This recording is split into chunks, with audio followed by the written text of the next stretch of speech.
Hello everyone, I'm showing you now my Clematis de Leon.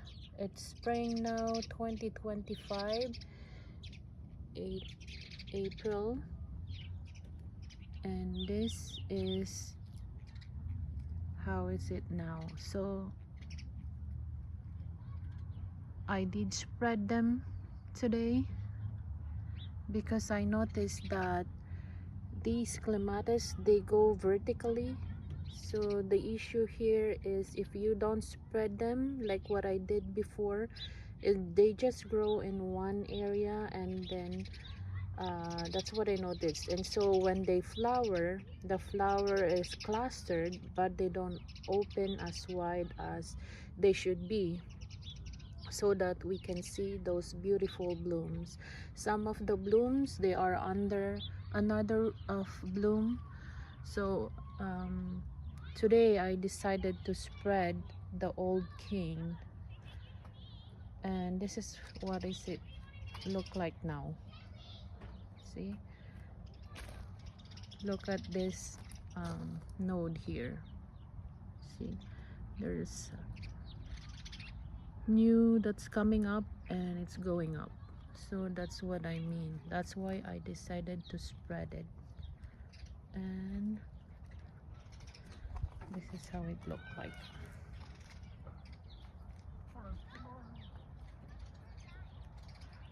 And here we go.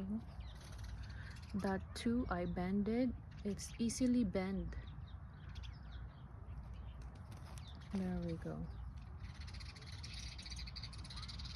You see. And this is how I trained the new ones. I'm showing you here. These are the new baby clematis that came out. And so this is what I'm doing. Like, this is an example that what I'm doing now to train those baby clematis right here. And then every day I go here and do like I want this to go in that area, so I've been training it. You see, even though sorry about that, even though you want to train it like horizontally, this one here, it's still going up, you see. But I'm trying to go that way. So every day I come here and check, and I will pull it by here. You see,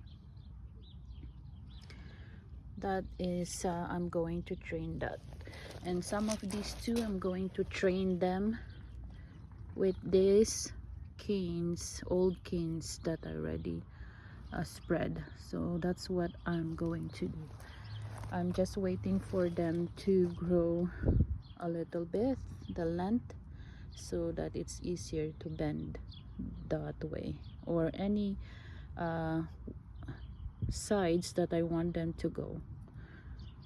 And I put this one here.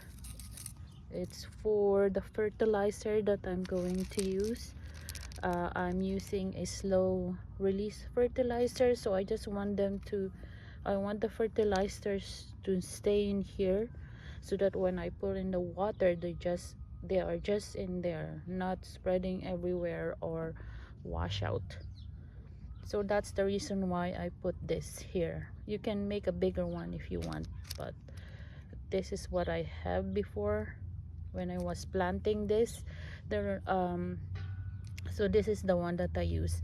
There's the first time I planted this, there's only 3 canes, or maybe 4 the first time I planted, and I bought when I bought it, and it multiply. See how much it is now. It multiply, plus also those baby ones that will come out on the nodes, like this one here. You see, there's a lot. So this is how I spread them. Thank you for watching. You see this one too.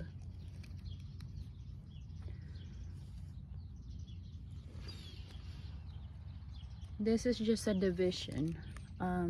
I propagated this 2 and then it multiply. Another tip that you can do is you can bend this. You can bend this one all the way to the ground and just cover it, and it will how do you say it, root. It will root.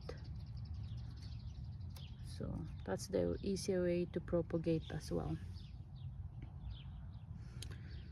But you don't need to propagate if you have lots of these. You can just spread them. Thank you. Bye bye. Another tip for clematis: you need a trellis, thin size trellis, because of those vines. They easily attach themselves to this tiny trellis. So that is the tip for that. Like this one here, you see how they attach themselves here. It's easily for them to attach if it's a small tiny trellis size. See, you can use a chicken wire for a trellis, but I use these. There's more spacing. Thank you very much. With the big one like this, it's very hard for them to wrap themselves around it. See, it's easy. This one, this is what I'm saying. It's to keep themselves upright, and also when it's windy, this will secure them. So yeah, use a thin size trellis. Thank you again. Bye bye.